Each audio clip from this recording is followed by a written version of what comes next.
All right, I've got a comic book pitch for you, and it is wild.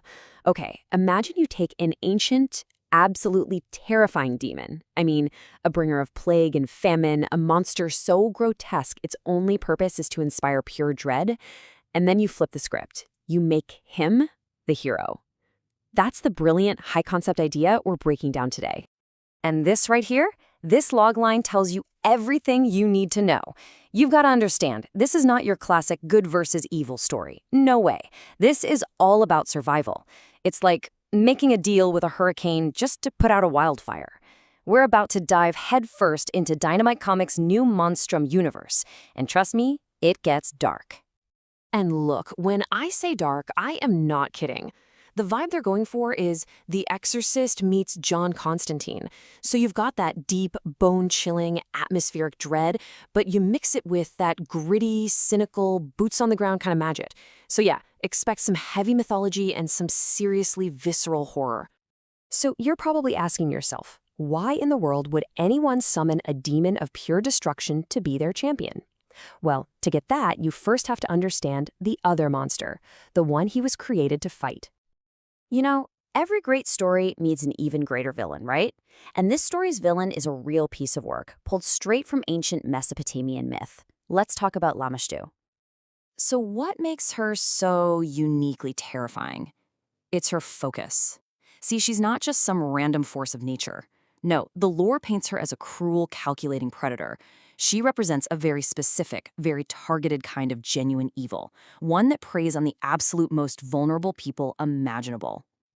Okay, so you have this awful, malevolent demon. The solution has to be a hero in shining armor, right? Some benevolent god? Nope. And this is where the mythology gets so brilliant and so twisted. The cure is something way, way worse. And this slide right here lays out the whole twisted logic of the story. You are not fighting evil with good. Let's be super clear about that. You are fighting a focused, malicious evil with an indifferent, overwhelming, chaotic force. It's literally fighting a predator by unleashing a natural disaster on it. All right, so let's build our hero Pazuzu from the ground up. And I mean, his entire physical form is just a composite nightmare. It's all designed to create maximum dread, starting with that ferocious, snarling face, those bulging eyes, and a body just covered in reptilian scales. Oh, but we're just getting started.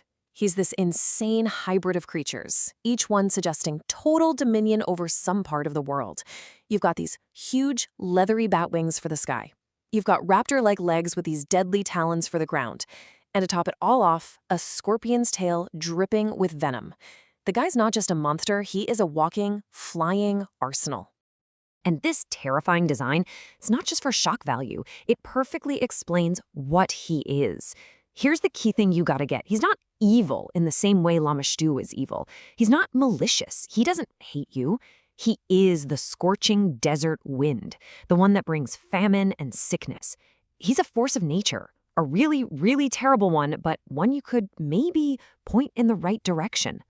Which, of course, brings us to the central kind of mind-bending question at the heart of all this, both in the ancient myths and in this new comic series. I mean, it sounds completely nuts, right? Hey, I'm trying to save this newborn. Let's call on the guy who brings sickness. How does that math even work out?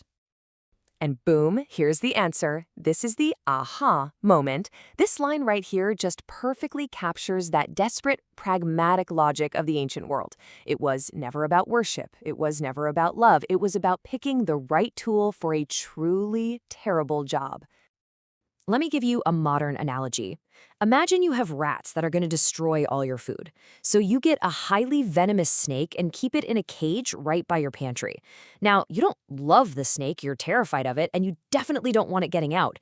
But its sheer, terrifying presence keeps the rats away. You're using its nature strategically.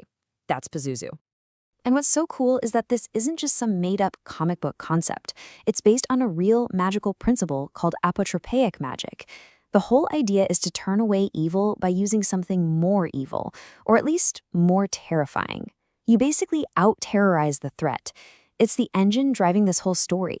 You're not fighting fire with water, you're fighting fire with an inferno.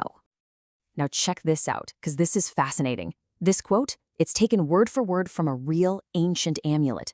This is Pazuzu, in his own words, basically declaring, "I'm the boss." He sees himself as the king, the alpha predator of the demon world. And that's the authority, that's the power you're tapping into when you use his image. Okay, so we get the ancient logic, but how does this all get rediscovered and unleashed in our modern world? Let's get into the actual plot of the comic. So our window into this whole mess is Dr. Evelyn Reed, and she is the perfect character for this.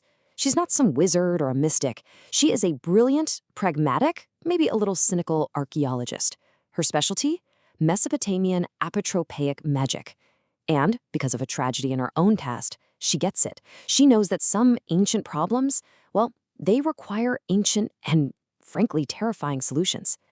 So the first issue just ramps up the tension like crazy. It starts with this mysterious plague, one that only affects pregnant women. And Dr. Reed, she recognizes the signature. It's supernatural. Of course, modern medicine is totally useless, so she's forced to make this desperate choice. She unearths a Pazuzu amulet and performs the ancient ritual, not of worship, but of invocation. And let me tell you, at the end of issue 1, she gets exactly what she called for. The rest of the story arc is all about this incredibly weird and tense alliance. Think about it. She's the brains, the strategist pointing the way. He's the horrific, indifferent force of nature. But, and this is key, she is not his master. Not even close. She's more like a negotiator, trying to aim a living weapon that couldn't care less about her. And that's where all the juicy conflict is going to come from. So after all that craziness, the plagues, the monsters, the uneasy alliances, what's the big takeaway? What's the central idea driving this whole new monstrum universe? It really boils down to this, and it's a pretty profound idea. Power isn't a simple binary of good versus evil. It's just not. It's a neutral force of nature, like gravity or fire. The only thing that defines it is how it's used. And sometimes, just to survive, you have to be willing to understand and may even wield truly terrible things. And this line just says it all. It's the final, chilling point of the story. Our hero, Dr. Reed, doesn't get some big, shiny moral victory. What she gets is a pragmatic one. She survives. How? By finding a shadow that's big enough and dark enough to stare down all the others. Which leaves us with a pretty provocative question, doesn't it? If you were backed into a corner, if things were truly desperate, what monster would you choose to guard your door? It's a heavy thought, and it's the exact question this entire new comic series is built around.